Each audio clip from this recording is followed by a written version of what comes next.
I'm Jay Turner. Coming up, after to get rid of the sickness that was Spider-Man 3, director Mark Webb and Andrew Garfield look to inject something new in a reboot of Spider-Man from the 1964 comic, The Amazing Spider-Man. My review right now.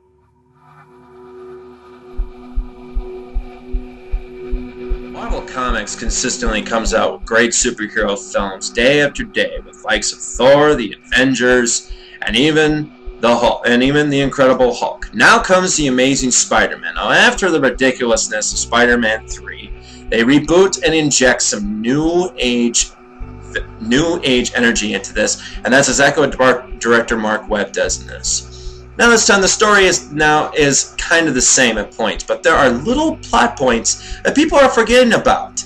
In this version, Richard Parker and Mary Parker are seen leaving little Peter with Uncle Ben and Aunt May, but this time, because of something going on corrupt around Oscorp, and it's never explained to us, we're just going to have to find out about it as it goes along. The one thing that really makes The Amazing Spider-Man so different, though, is more chemistry with Gwen Stacy and Peter Parker. Now, we know that Parker gets bit by a spider, but it's not with campiness like Sam Raimi's did. Now, I'm not going to say that Sam Raimi's version was bad. I'm just saying that Webb's was a little more emotional and a little more grittier. It kind of felt like The Dark Knight a little bit at times here, the grittiness, not the epicness of it.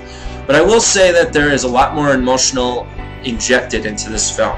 Andrew Garfield and Emma Stone, who plays Gwen Stacy, have terrific chemistry. It's probably the best chemistry of the year when it comes to couples. The rooftop kiss is something to really embrace. It's a great romantic detail, and it just really hits the mark.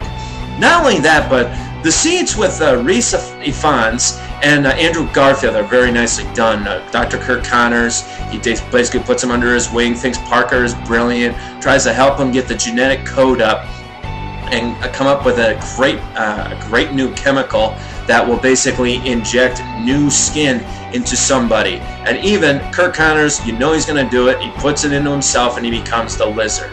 Now that's the one thing I did not like about this movie. I kind of felt that they kind of just like threw it in there. I mean, aside from the emotional energy that Webb puts into this, they just don't put enough into the Lizard. It kind of looks like a reject from the 1993 film The Super Mario Brothers with those stupid Koopa brothers.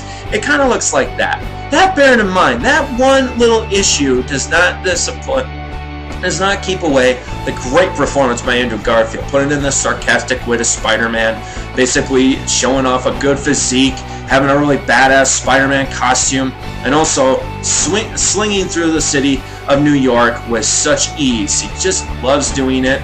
He loves doing it, but also it becomes torturous to him. He doesn't know if he really wants to be Spider-Man at this point.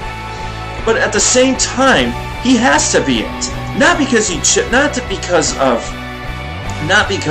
that he wanted to be, but because he had to do it because of the loss of Uncle Ben. And Martin Sheen as Uncle Ben and Sally Fields' Aunt May is a lot better in this. I really appreciated that. A lot more emotion, good CGI at times. Even though the Lizard was kind of a disappointment, The Amazing Spider-Man does not disappoint when it comes to emotions.